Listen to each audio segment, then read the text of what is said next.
All right. Today is Monday, September 27th. Where did the time go? But anyhow, this is a recap for the stock market activities today. We start with this. Last week, the market dropped about 5% from the top to bottom due to the Evergrande crisis. And of course, the retail traders and investors came to the rescue and they bought the dip. Matter of fact, they bought about $1.9 billion worth of dip because, stocks only go up to the moon, bro. The problem is they bought the wrong stocks because they were buying AMC and GameStop and big cap technology stocks, and they were actually selling the reopening stocks, the likes of airlines and hotels, etc. And guess who was buying these stocks from these retail traders? Yep, the big shots, the institutionals, the whales were saying, okay, retail investors and traders, you want to buy some big cap, mega cap technology stocks, AMC, GameStop, the crazy growth momentum names, fine. We'll give you those and you give us your airlines, hotels, reopening stocks. We'll trade. You lose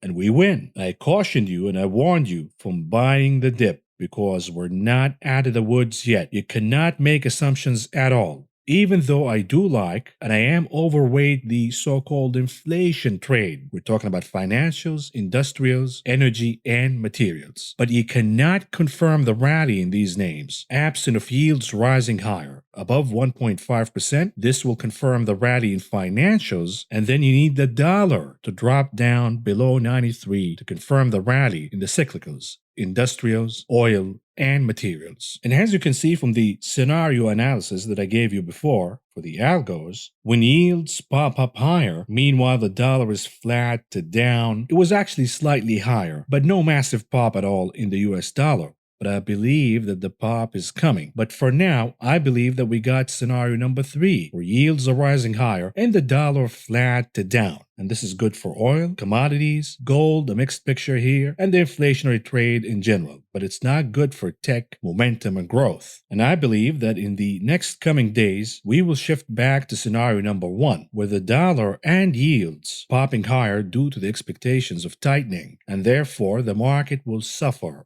all together. Perhaps financials can stand, but will financials hold the market alone? Of course not. So you have to be extremely careful here because we're not out of the woods yet. Not from a technical perspective and not from a wall of worry perspective, because we have the debt crisis. And today we got the news from Bitch McConnell, who said,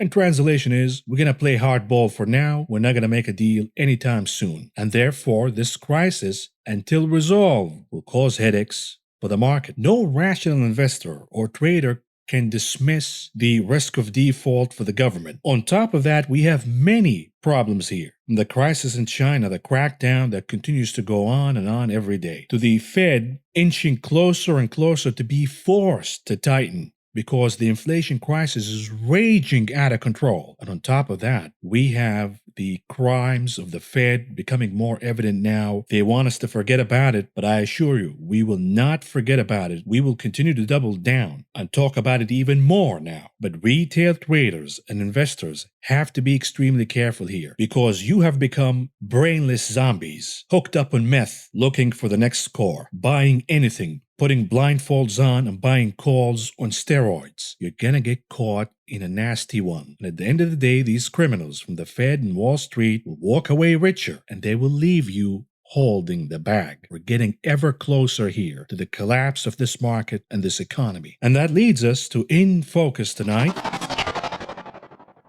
What else? The House of Evil, the Federal Reserve, the enemy of the people. We start with a refresher to what we're talking about here.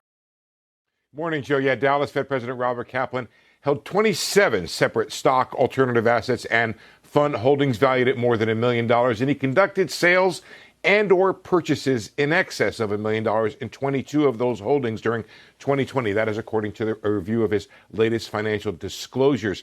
Kaplan's holdings and transactions appear to be larger and his trading more frequent than his fellow Fed bank presidents. The Dallas Fed says none of his actions violated the bank's code of ethics. In a statement to CNBC, a spokesman said all transactions were reviewed by the Dallas Fed's general counsel, who confirmed the transactions were in compliance with the bank's code of conduct. No trades were made during the Federal Reserve's blackout period during which trading activity is prohibited. Thank you. Boston Fed President Eric Rosengren announcing individually here that he will sell all the individual stocks he owns by September 30th and reinvest the proceeds into diversified index funds or cash savings. He says he will not trade in accounts in those accounts while serving as Fed president of Boston. He says the investment decisions he made last year were permissible under the Fed ethics rules, but he's addressing this issue to avoid any appearance of conflict.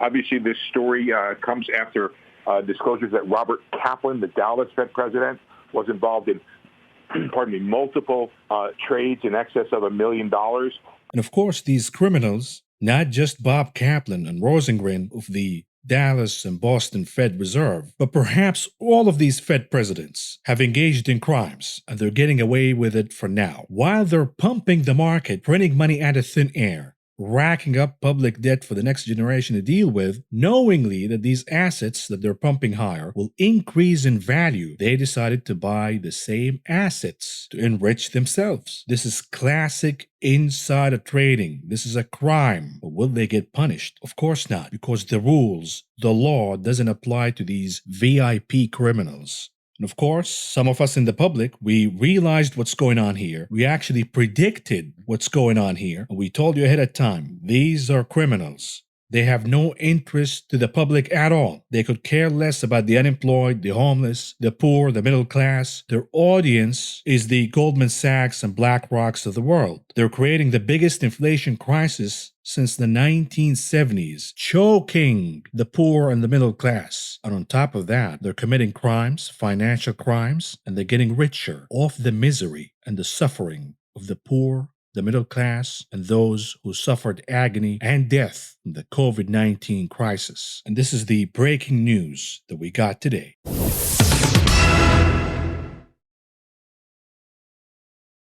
Becky, let me just tell you that we got a press release while just before the number came out. Eric Rosengren, the Boston Fed president, will be resigning as of September 30th. He was scheduled to step down June in 2022, but he's moving that up to September 30th. Kenneth Montgomery, the first vice president of the Federal Reserve Bank of Boston, will take over on an interim basis while a search is conducted.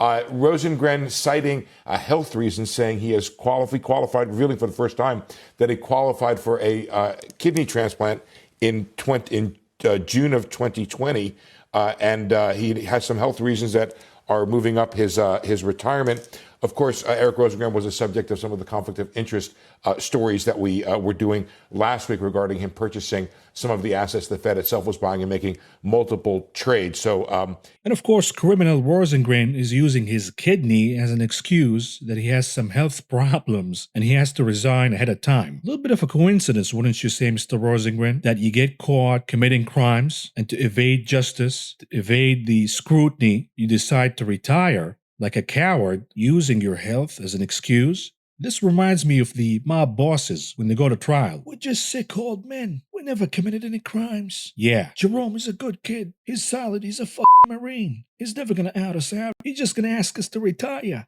And of course, Jerome Powell asked these criminals to retire because he's about to testify in Congress about COVID. You know, Dr. Powell, all of a sudden, we need to hear his expertise regarding COVID, and by the way, climate change and racial equity. Meanwhile, these criminals are running loose, committing crimes all over the place, and choking the poor and the middle class with inflation and higher expenses, crushing the purchasing power and the standard of living for average folks. Jerome Powell doesn't want to deal with the embarrassment and the questioning from Congress. So he just asked these two to retire and hope that the problem will go away. And of course, we know that Congress, maybe a member or two, will pressure Jerome on these ethical issues. But at the end of the day, even Congress, perhaps the crimes of Congress and the Senate, are even bigger than the crimes of the Fed. We know that our beloved politicians are trading stocks. They're day traders now. They're using insider information and buying call options, making millions and millions and millions of dollars. We know at least Nancy Pelosi is gambling with call options based on insider information. Folks, this is the swamp, and it was never fixed. It got even worse, and it will continue to get worse.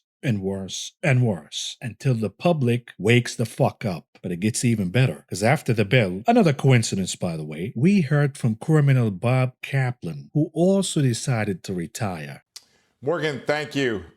Robert Kaplan, the president of the Dallas Fed, announcing just moments ago that he will retire as of October 8th.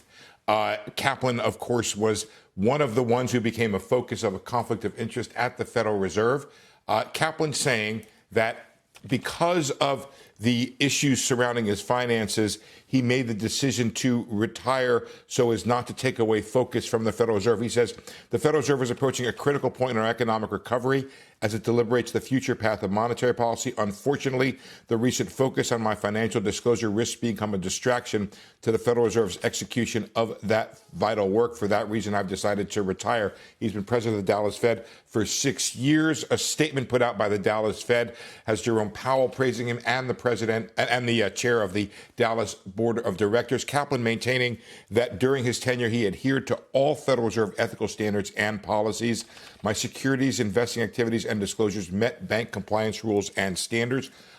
Kaplan's disclosures showed multiple multi-million-dollar trades in individual stocks. They sold at the top, folks. They made millions and millions and millions of dollars from quote-unquote public service. They don't need to work anymore. They already scored. And they're going to move on to their mansions, boats, yachts, private jets. And one must ask the question, why do we have these former Goldman Sachs, BlackRock executives, millionaires, and even billionaires running our government? And in this case, specifically running the Federal Reserve. Well, we know that by default, they have a conflict of interest. You think they're not going to tip their buddies over at Goldman Sachs about their upcoming decisions? Think again. And of course, we have the SEC in a coma, completely sterilized, and now we have the new chairman, Gary Gensler, who's also in a coma, but he realizes that he needs to do something here to save the reputation of the SEC, so he wants to flex some muscles. Mr. Gensler, I challenge you to flex some muscle and investigate, at least investigate what happened at the Fed with these insider trading activities. But nope, Gary Gensler is not going to flex his muscles on the big guys. He's going to flex his muscles on the guys that Wall Street don't like, and on the little guys. Gary Gensler is looking for a scapegoat, and that's all there is. Once he gets the scapegoat, and on surface it appears that the SEC is doing its job, then he can go back to sleep, back to his coma, and allow this unregulated jungle of a market to continue on and on and on. Prey and predator, hunt or be hunted. This is the nature of the market these days. The predators, the Wall Streeters, the hedge funds, and the likes, preying on the stupidity and the ignorance of the retail side.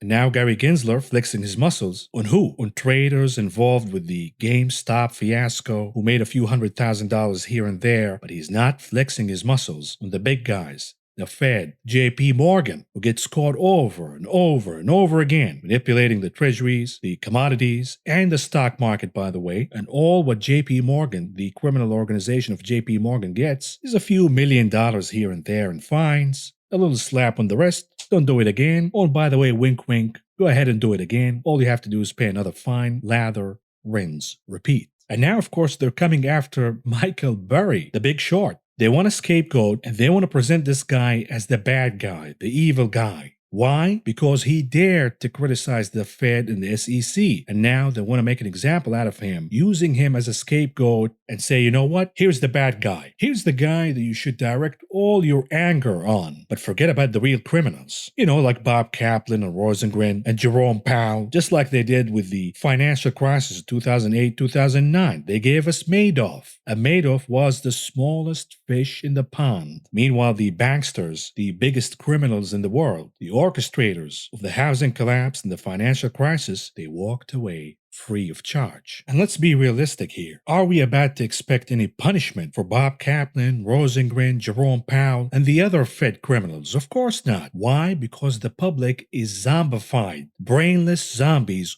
hooked up on meth, and all they care about is this casino, this racket that's going on right now. They're putting their blindfolds on. Thank you to the Fed. The Fed is the good guy. Why? Because we put our blindfolds on, we log in Robinhood, and we buy random call options on steroids, and we continue to score and get richer and richer and richer. So who cares if the Fed commits a little crime here and there? This is the public right now, completely zombified, no intelligence at all. They're living in this pipe dream. They're living in this fantasy, in this la la land, and they think that they beat the system. They figured out the easy way to become rich, indulging in this rotten bubble deeper and deeper and deeper and deeper. And when it comes down crashing, and it will, I promise you, these morons will lose everything. Not 30%, not 50%, not even 90%, 100%, everything. Why? Because they're gambling on options. They have the same psychology as the gambler in the casino. You're only allowed to win when the house allows you to win. But the longer you play, the more likely you're gonna lose because you're gambling. That's all there is. No intelligence, no rationale at all. Not even thinking about, okay, maybe it's time to book some profits. No, the level of arrogance and overconfidence is becoming disgusting. I worked my career in the casino industry and I watched gamblers, the ups and downs. The longer they play, the more likely they will lose. They have moments where they're beating the house, thinking that they figured out a way to outsmart the house. But the longer they play, the more likely they will lose everything. There is a rational,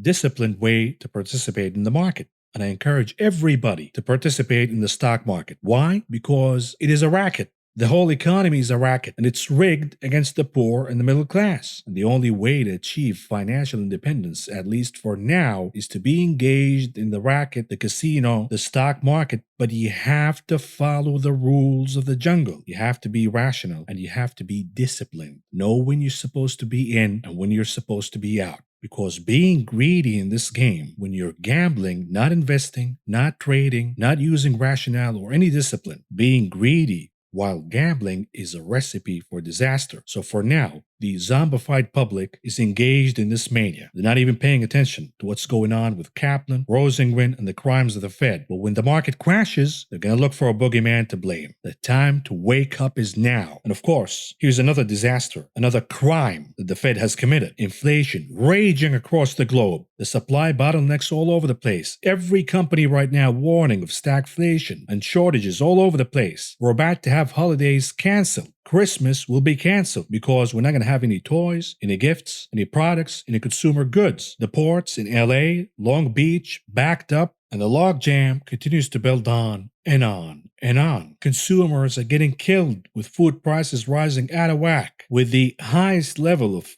housing unaffordability in decades. And we have a massive crisis, an energy crisis over in the UK. We have gas stations running out of gas. No truckers to deliver the gas, the petrol, to the gas stations. But the Fed says we have to continue our policy, our reckless policy that has been proven to only produce higher inflation and bubbles in the equities and real estate markets, aka the assets of the wealthy. But it has very minimal impact in creating jobs or increasing the purchasing power of the poor and middle class. So why is the Fed continuing to ignore all of these warning signals and continuing to be stubborn with the reckless policy, assuming that inflation will just go away and disappear when every piece of evidence say that inflation is not transitory and will continue to grow higher and higher and higher to the point where we're going to have a stagflation phenomena, not just in the United States, but in the global economy. Powell says inflation is elevated but likely to moderate. Any guarantee here, Mr. Powell? No. Are you using any formula to guide your inflation decisions? No. He's just going to eyeball inflation. And while eyeballing inflation, he says, yes, it's elevated, but it will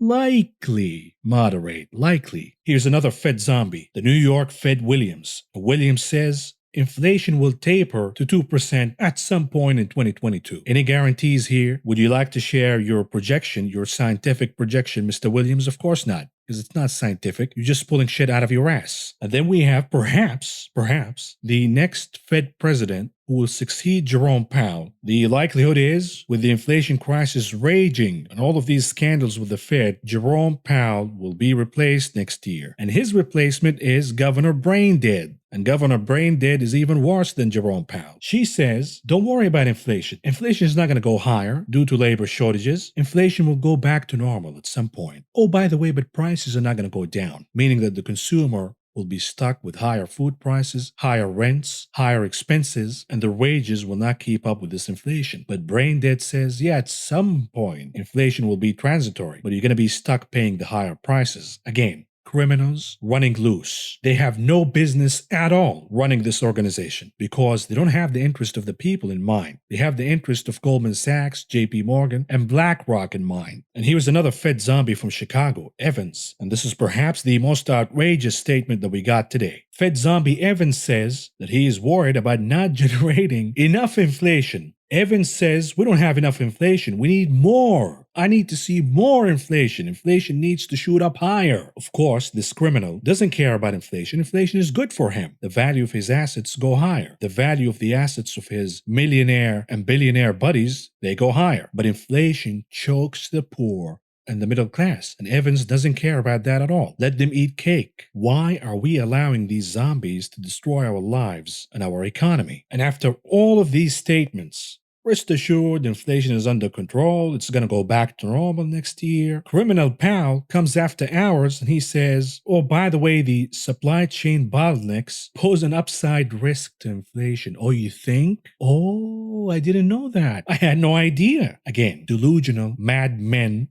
and women, as Brain Dead is included, they're gambling with the future of this country. They're gambling with the livelihood of the poor and the middle class. They're creating the biggest homelessness crisis in the history of this country. They're creating the biggest inequality gap in the history of this country. Why? What is the point here? Why are we allowing these mad scientists at best and criminals at worst to run loose and decide what's good and bad for us? I'd like to speak more about the subject of inflation because we have more data that we got today from durable goods and the cargo ship jam in the port of LA, the energy crisis over at the UK, and it goes on and on and on. But we will dedicate a separate video in the headlines of the day segment to discuss all of these issues. But for now, I'm moving on to cover the market's performance today. And here we go. The Dow Industrial Average closing in the green by 71.37 points, or a gain of 0.21%. The Nasdaq closing in the red, down by 77.73 points, or a decline of 0.52%. The S&P 500 also closing in the red, down by 12.37 points, or a decline of 0.28%.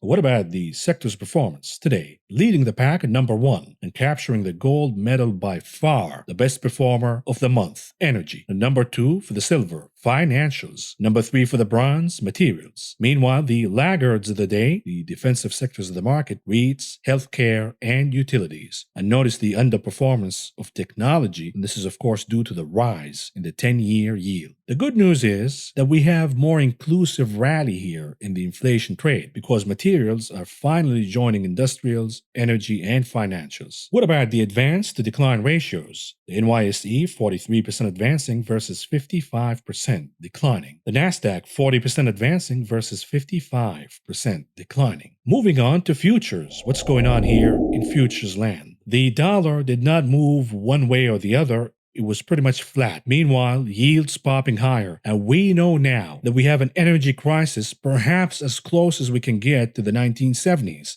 And it's a global energy crisis. Matter of fact, Goldman Sachs is now calling Hurricane Ida the most bullish hurricane ever for energy prices. We have a massive pop higher for crude oil prices, both the WTI and Brent rising higher by about 2% apiece. But perhaps the biggest pop came from natural gas. The natural gas rally continues to go on and will continue to go on and on and on. A pop of over 8% today. We use natural gas all over the place. So if you thought inflation is transitory, perhaps it's time to wake the fuck up. What about softs? We have a rally here for lumber and cotton. We talked about cotton last night. Massive activities here as we near options expiration in cotton. A massive pop higher.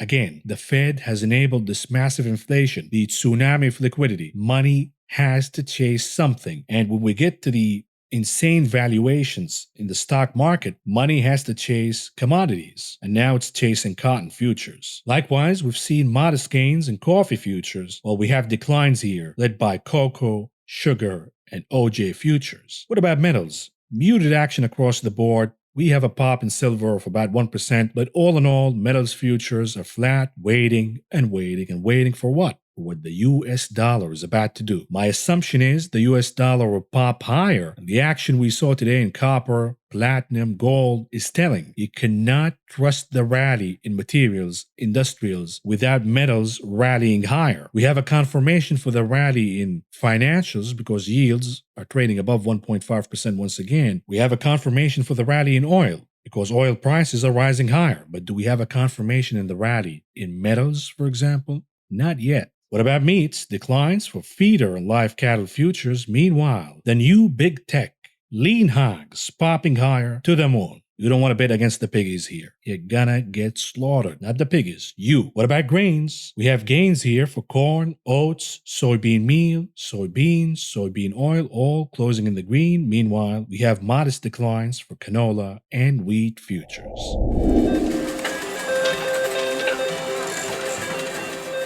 Moving on to the big casino, the options market. What's going on here? Coming up number one, and the hottest table in the casino right now, Tesla, the souffle, with a massive pop in call options activities. Again, it's Monday, and it has been a consistent theme that every Monday we have somebody, some entity that buys an enormous amount of call options in Tesla, causing a mini gamma squeeze. The stock pops higher and they dump by the end of the week. Who's doing this funny business? I don't know. Could it be Elon? Could it be Nancy Pelosi buying calls again? Could it be Al Gore? I don't know. But somebody is buying an enormous amount of call options. They have a goal here. They have a number they want to reach. You don't want to stand on their way. This is a massive whale. Let them achieve their goal from this facade, from this racket, and then there will be an opportunity to short Tesla. But for now, we also have Reverend Elon Musk, who's a pathological liar, by the way, pumping the stock via lies. Elon Musk says that Tesla will make up to 300,000 cars in the Shanghai factory despite the chip shortage. When we now know that we have an energy crisis in China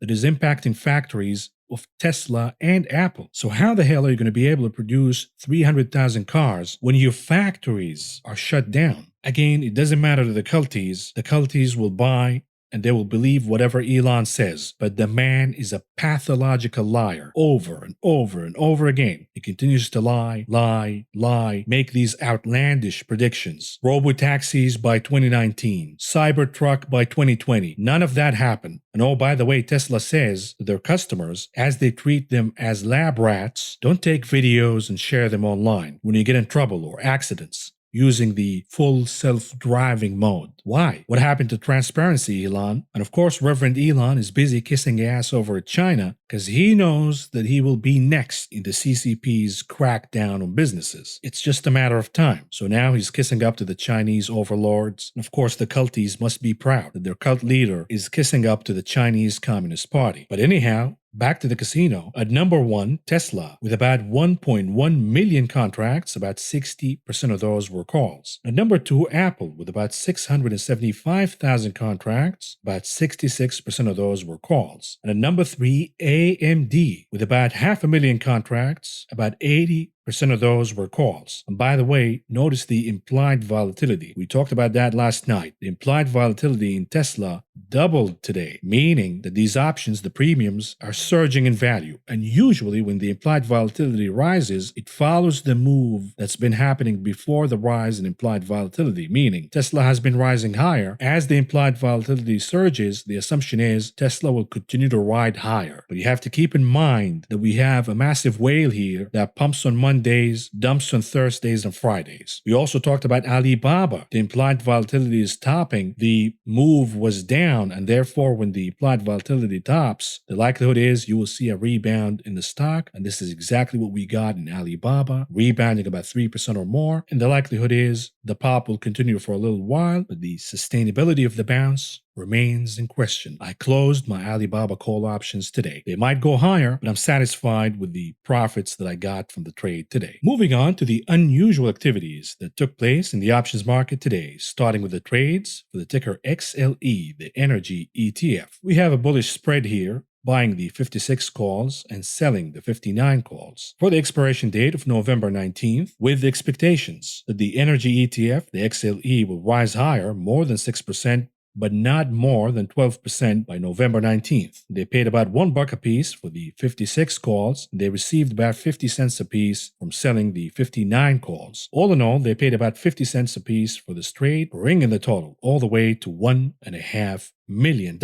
What about the trade for the ticker LAUR? This is for Lorette Education. We have seen unusual activities in this name for a few days now, but perhaps this is the biggest trade so far. The name has been rallying higher and higher and higher, and they're betting for more gains to come. This is an online education company, by the way, and they're buying the $20 calls for the expiration date of October 15th, with expectations that the name will pop higher by more than 12% by then. They paid about 50 cents apiece to enter this trade, all in all spending about $600,000. What about the trade for the ticker XOP, another energy ETF? You can pick between the XLE, XOP. I believe that the XOP has more beta, and therefore it moves in bigger swings than the XLE. They're buying the 115 calls here, the expiration date of November 19th. And by the way, the calls for $100 a barrel for crude oil prices are getting louder and louder and louder. And the likelihood is we will get there to $100 a barrel. Of course, when we get to 100, the headlines will catch the Biden administration, inflation will go out of whack, the consumer will start screaming and complaining, and therefore the Biden administration will be put in a really bad position. Do they allow fracking once again and the resumption of shale oil, and therefore betraying their campaign promises, or are they going to release the strategic reserves? Who knows? But I do believe that OPEC, specifically the Saudis and the Russians, understand that they need to keep oil prices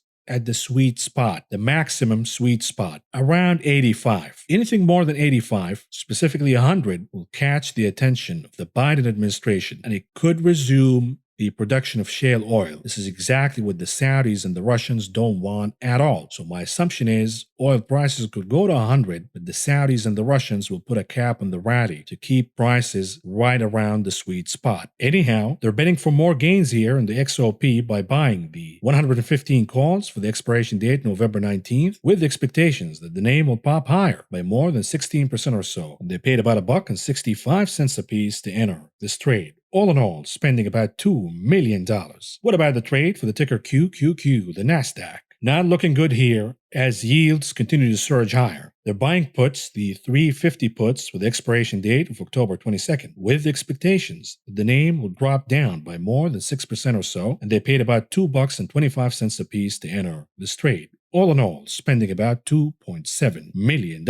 What about the trade for the ticker DAL Delta? Not the virus, but the airlines. They're betting for more gains to come here by buying the 48 calls with the expiration date November 19th, with expectations that the name will pop higher by more than 9% or so, and they paid about 85 cents a piece to enter this trade. All in all, spending about $1 million. What about the trade for the ticker GPM, JP Morgan? The banks are rallying on the heels of yields rising higher. The biggest beneficiary, of course, will be Bank of America, not JP Morgan, but you can pick your pick. I'm satisfied with US Bank, the ticker USB, and Goldman Sachs. These are the two that I have in my portfolio, but if you have JP Morgan, that's fine too. They're buying calls here, the 180 calls, with the expiration date of November 5th, with expectations that JPM will rise higher by more than 80%, 80%, that would be insane. 8%. They paid about 90 cents a piece to enter this trade, all in all, spending about $1 million. What about the trade for the ticker IAA? For, you guessed it, IAA Insurance. They're buying calls here, the $60 calls for the expiration date of November 19th, with expectations that the name will pop higher by more than 6% or so. They paid about $2.20 a piece to enter this trade, all in all, spending about $2 million. What about the trade for the ticker AFRM? Affirm. The name continues to pop higher and will continue to pop higher and higher and higher. Why? The short squeeze. The problem is that the implied volatility is so high, the premiums are out of whack, they're too expensive, it's not worth it at all. So what's going on here is the hedge funds who shorted Affirm, they're buying call options out of the money to neutralize their delta. This is a strategy if you get caught with your pants down shorting a stock. In this case, they're buying the 135 calls with the expiration date of October 1st, meaning this upcoming Friday, with expectations that the name will pop higher by more than 5% or so, and they paid about $3.30 apiece to enter this trade. All in all, spending about $2.5 million. Continuing with interesting trades, what about the trade for the ticker UPST? For Upstart, they're betting for more gains to come here by buying the 350 calls with the expiration date of this upcoming Friday, with expectations that the name will pop higher by more than 5.5% by then. They paid about $4 apiece to enter this trade. All in all, spending about $2.5 million. What about the trade for the ticker KRE? This is the regional banks ETF, which is more sensitive, by the way, to the rise in treasury yields than regular banks. So I get a lot of questions here. How can I bet on yields rising higher? You can buy the TBT, that's the obvious one. But a better bet is to buy regional banks. You can buy the KRE if you don't want to pick, or you can pick whatever bank you want to invest in. My pick is US Bank.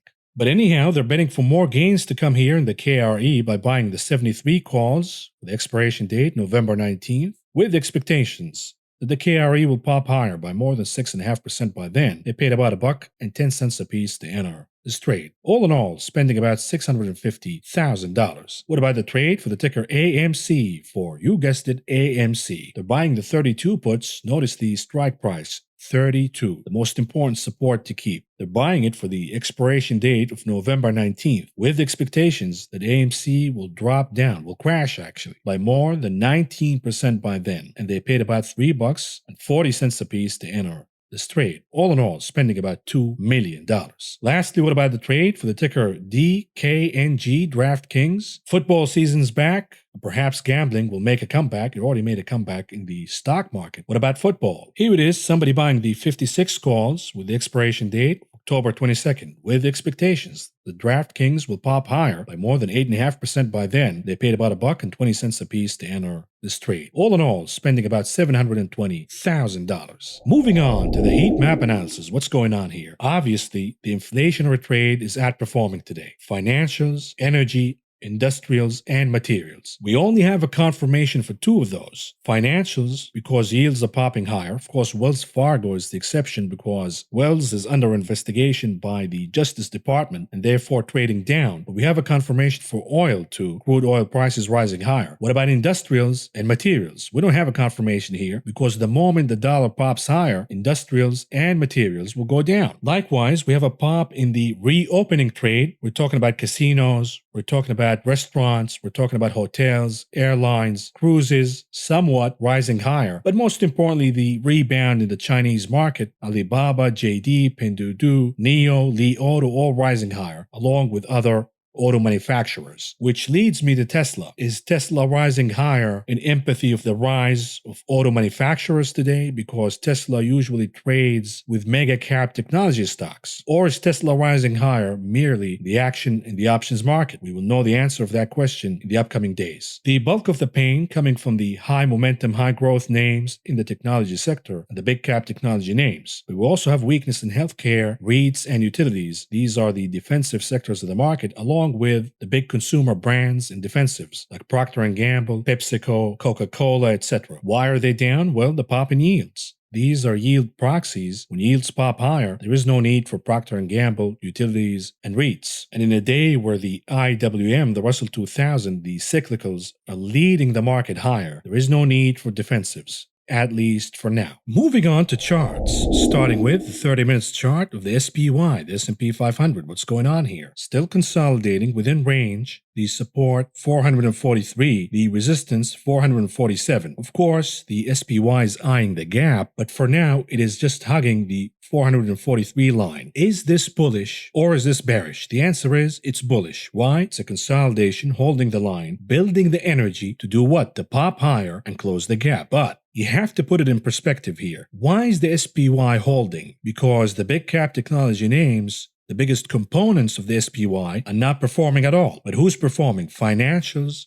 industrials, energy, and materials. For now, this is good enough for the SPY to hold the line. But understand this, the SPY will not be able to rally higher without the big cap technology names, Apple, Microsoft, Facebook, Google. Not going to happen. And if yields continue to rise higher, these names will suffer. On top of that, the rally in industrials, materials, and energy, by the way, is fragile.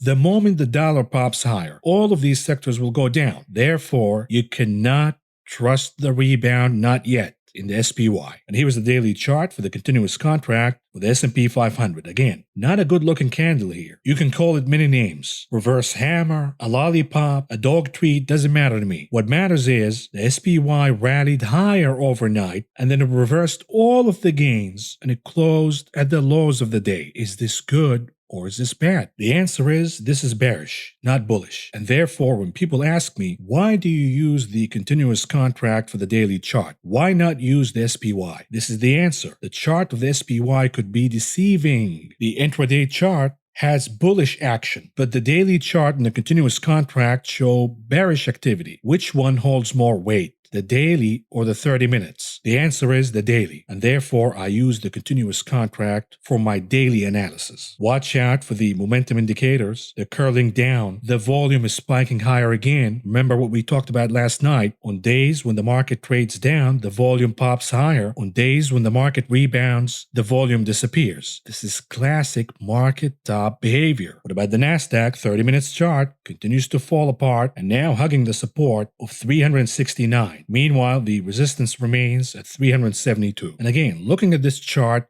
you're not going to get any information. It's not going to matter at all. The leading guide for this chart is the chart of the 10-year Treasury yield. If yields continue to pop higher, we will see more pain in the Qs. There is a number here that the 10-year yield is eyeing. What is this number? Once we get to that number, yields will top at least for the moment, allowing the Qs to pop higher again. Until we get there, we're not going to have clarity on where the bottom is in the Qs. And here's the daily chart with the continuous contract on the NASDAQ. Not looking good here at all. This is a bearish candle closing at the lows of the day, reversing the gains from overnight. We have a negative divergence on the RSI. We have a negative divergence on the MACD indicator, and those red columns on the histogram are about to get longer, indicating that we're not out of the woods yet and there is more pain to come. Perhaps the most ominous prediction here is, what if this is a head and shoulder formation? If it is, then the Qs will collapse all the way down to 14,000.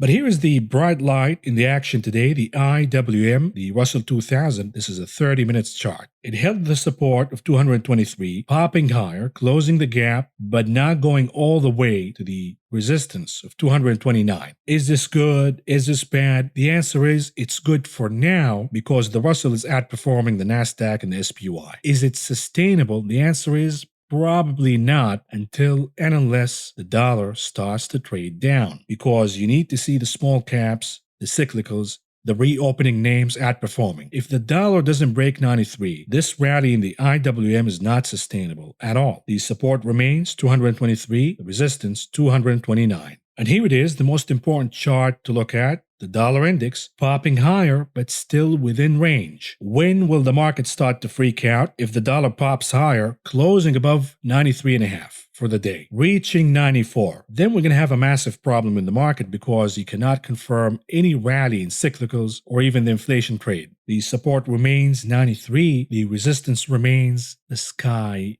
is the limit for now. What about gold? What's going on here? Not tradable at all. You cannot buy gold right now. You have to wait and see what the dollar wants to do first. The most likelihood is gold will drop down to 1,680, 685 within that range, and then we'll take it from there. Gold has many enemies, including the dollar, yields, Bitcoin, but when the dollar and yields popping higher, forget about any potential rally in gold. Here's the chart of yields, by the way, a massive pop higher, as if the resistance zone doesn't even exist. Why? We talked about that, by the way. We have a massive consolidation range that goes all the way for at least 2 months. That energy from the consolidation is being released higher. Therefore, the chart is not going to respect any resistance for now. It is eyeing a number. What is the number? Is it 1.5? Is it 1.6? There is a number here that yields are eyeing, and it will not stop until reaching this number. In my opinion, it is actually 2%. But we have more immediate goal of 1.6. I think if yields go to 1.6%, it will cool down for a little while before popping higher again to reach the target, the final target of about 2%. Now, a pop to 1.6% will cause a lot of pain in the technology trade. A pop to 2% will cause more pain across the market because this is a highly overvalued market. And remember this, by the way, when we go to the weekly chart on yields, the 10-year yield, we talked about the cup and handle within a cup and handle formation, the Christopher Nolan pattern. You don't want to fight that. But on the weekly, we have higher highs, and the MACD indicator on the weekly is about to cross to positive territory. Another way to look at it is that this is a massive, giant cup and handle formation, which will take us higher in yields. And if that happens, what about the TLT? Not so good here. TLT about to drop, and we have an imminent crossing here in the MACD indicator to the negative territory, indicating that the momentum is shifting from positive to negative. Likewise, we're about to have negative divergence in the RSI. Not conclusive yet, keyword, yet.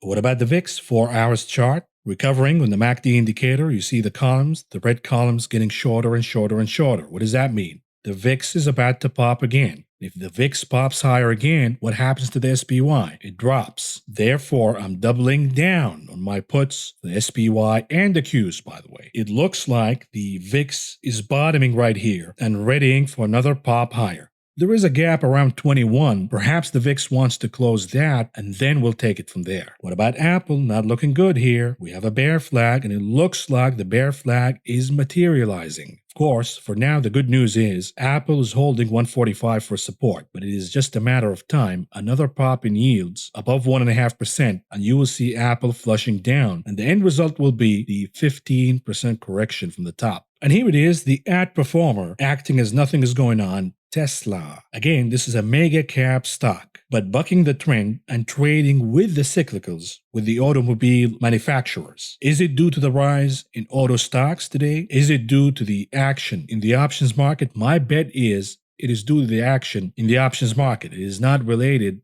to any empathy rally with other auto manufacturers. The stock got almost to 800, which is the sweet number that everybody's eyeing. We know that somebody pops Tesla stock higher on Mondays and they dump later on. Are they going to dump or not? That remains the most important question. Of course, we are at elevated levels from an RSI and MACD perspective. The likelihood is Tesla will trade down, catching the support at 781, 780, and then taking it from there. Whether it's going to rebound higher again or is the pop over. Why is this important, by the way? The weekly closing. Any weekly closing above 785, preferably 800, will be a death sentence for the bears. Because if that happens, it means that Tesla has higher highs to go. So watch out here. We might see some insanity because the implied volatility is rising higher in Tesla's options. There is a massive move coming. It could be up, it could be down, but for now the assumption is it's going to be up. Why? Because the primary move has been up. And the assumption is as the implied volatility continues to increase, it follows the primary move that's been going on. What about tulips? BTC, what's going on here? Not looking good. We have another bear flag. And by the way, remember the birdie? The birdie said, we have an imminent crackdown against cryptos coming from the SEC, the Treasury, and the Justice Department. If that happens, you can brush the Chinese crackdown aside. The tulip market was not dependent on China anyways, so that's not a problem. But can you brush off a crackdown from U.S. authorities? Of course not, unless you're delusional, of course, because you're delusional to begin with if you think that tulips will worth over $1 trillion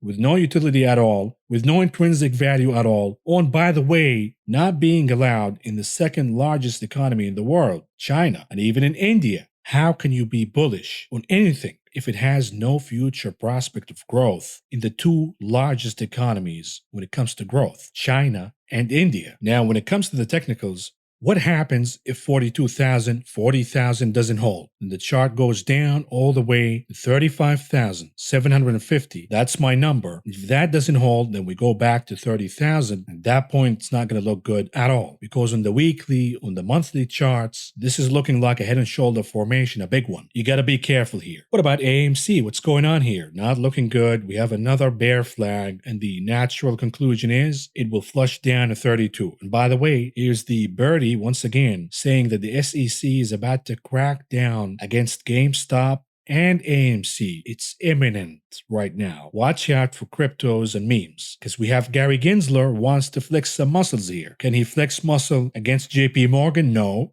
Can he flex muscle against the Fed? No. Can he flex muscle against the Congress? No. But he can flex muscle against the retail traders and investors and the hedgies who got engaged in GameStop and AMC. The likelihood is the chart will flush down all the way to 32, and you gotta keep 32 as a floor. It has to hold. If doesn't hold, then the pop in AMC is over once and for all. Moving on, the conclusion of this video. What do we have on the economic calendar? Tomorrow, we have more Fed zombies speaking, from Boystick to James Bullard speaking to Filipino bankers, whatever the hell that is. But the most important event is Jerome Powell testifying in Congress on COVID-19. I don't know what he's going to say, but we can expect some scrutiny here, at least for show, regarding what happened with Kaplan and Rosengren. We expect some scrutiny here, at least for show, when it comes to inflation. Will Jerome slip and say something regarding interest rates rising higher? If that happens, it could catch the market by surprise. Now, we have other data coming out of the Consumer Confidence Index and the Case-Shiller Home Price Index year over year, but these will not be market movers at all. The market mover will be the action over at Asia overnight, what's going to happen with the Shanghai market, the Hong Kong market, and the updates coming from the Evergrande crisis. Then, as the U.S. opening happen, it will be regarding the sentiment of whether the dollar pops higher or not. And as the day evolves, all eyes will be in Jerome Powell and his testimony in Washington, D.C. With that, ladies and gentlemen, I'm done here. This is all I got for you for now, but I will talk to you again tomorrow. If you found the information presented in this video helpful, please subscribe, press the like button, the notification button, and follow me on social media.